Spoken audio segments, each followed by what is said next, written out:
तळोदा येथे शेतकऱ्यांचा महावितरण कार्यालयावर मोर्चा. कृषी वीज पुरवठा सुरळीत करण्याची मागणी. नमस्कार, आपण पाहतात परिवर्तन 24 न्यूज. तळोदा शहरातील शेकडो शेतकरी आज महावितरणच्या कार्यालयावर धडकले. अनियमित इमर्जन्सी लोड शेडिंगमुळे पिकांचे मोठ्या प्रमाणात नुकसान होत असल्याचा आरोप करत शेतकऱ्यांनी महावितरण उपकार्यकारी अभियंता तिरुपती पाटील यांना निवेदन दिले. शेतकऱ्यांचं म्हणणे आहे की मागील काही दिवसांपासून कृषी वीज पुरवठा सतत खंडित होत असून रात्री उशिरा वीज येत असल्याने शेतीची कामे करणे कठीण झाले. त्यातच परिसरात बिबटे, अस्वल आणि तरस यासारख्या वन्य प्राण्यांचा वावर असल्याने शेतकऱ्यांच्या जीवितास धोका निर्माण झालाय.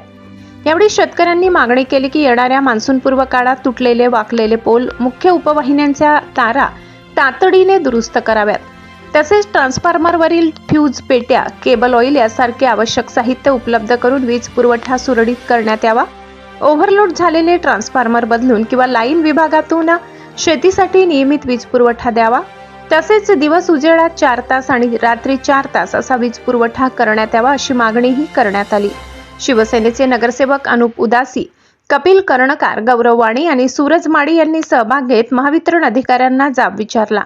उपअभियंता पाटील यांना निवेदन देताना शेतकऱ्यांनी स्पष्ट इशारा दिला की कृषी वीज पुरवठा सुरळीत न झाल्यास तीव्र आंदोलन छेडण्यात येईल. अशाच ताज्या विश्वासार्ह बातम्यांसाठी पाहत रहा परिवर्तन 24 न्यूज.